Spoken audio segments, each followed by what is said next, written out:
சிவ அன்பர்களுக்கு ஒரு நற்செய்தி.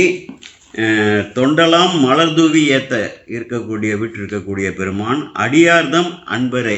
அடியார்களுக்கெல்லாம் அன்பராக இருக்கக்கூடிய பெருமான் கருவூர் ஆணையலே அன்னலார் அடியார்க்கு நல்லரே என்று சொல்லி ஞானசம்பந்த பெருமானால் கருவூரிலே அவர் சென்ற பொழுது வாழ்ந்து கொண்டிருந்த அந்த அடியார் பெருமைகளை எல்லாம் ஒரு திருப்பதியத்திலே வைத்து போற்றி இருக்கிறார்கள் என்றால் அதை நாம் சிந்திக்க வேண்டும். இன்றைக்கும் வாழையடி வாழையாக அந்த அன்பர்கள் தொடர்கிறார்கள். மிகவும் சிறப்பாக அந்த ஆலயத்தை நிர்வகித்து வருகிறார்கள்.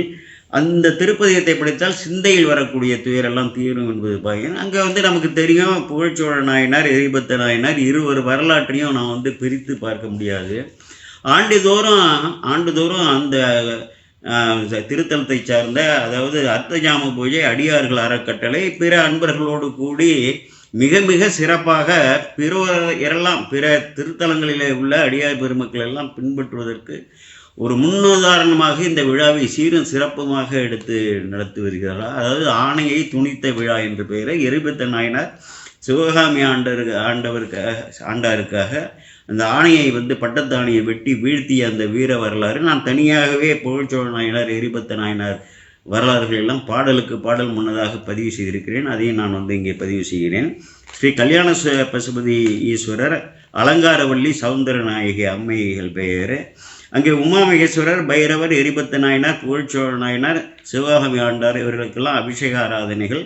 அப்புறம் அங்கே உள்ள மாநகராட்சி பள்ளி முன்புறமாக பெரிய புராண இந்த வரலாற்று விழாவே சிறப்பாக பல ஆண்டுகளாக நடத்தி வருகிறார்கள். 30/9/25 அங்கே நீங்கள் செல்ல வேண்டும். அதிகாலை 5 மணிக்கே தொடங்கி விடுகிறார்கள். 944 33 35 965 தொடர்புக்கு அங்கே அன்னதானம் இல்லை, அடியார்களுக்கு அமுதூட்டும் விழா, அந்த சிறப்புகள், தங்குவதற்கான இடங்கள் எல்லாம் ஏற்பாடு செய்திருக்கிறார்கள். அன்பர்கள் எல்லாம் சென்று கலந்து கொண்டு கண்ணினால் அவர் நல்விழா பொழிவு கண்டு ஆறுதல் மண்ணினில் பிறந்தார் பெரும்பயன். அந்த விழாவிற்கு செலவினங்களையும் கேட்டு அறிந்து தாமாக முன் அதில் அளித்து பங்கேற்க வேண்டும். அதெல்லாம் பெரிய சிறப்பு. இப்படியெல்லாம் எடுத்து நடத்துபவர்களுக்கு நாம் மிகவும் பின்பலமாக இருக்க வேண்டும். அந்த திருப்பதிகத்தையும் அன்பர்கள் அன்றைக்கு ஓதுங்கள். அவ்வளவு சிறப்பாக இந்த அடியவர்களை போற்றக்கூடியது. திருவாரூரில் எப்படி அடியவர்கள் எல்லாம் சிறப்பாக போற்றப்பட்டிருக்கிறார்களோ அந்த அளவிற்கு அங்கே கருவூரில் போற்றப்பட்டிருக்கிறார்கள். ஒரு புராணமும் இதற்கு அற்புதமாக உள்ளது. அங்கே உள்ள அன்பர்கள் எல்லாம் பதிப்பித்திருக்கிறார்கள். அதையும் வாங்கிக் கொள்ளுங்கள். கோமல் சேகர் விடைபெறுகிறேன். வணக்கம்.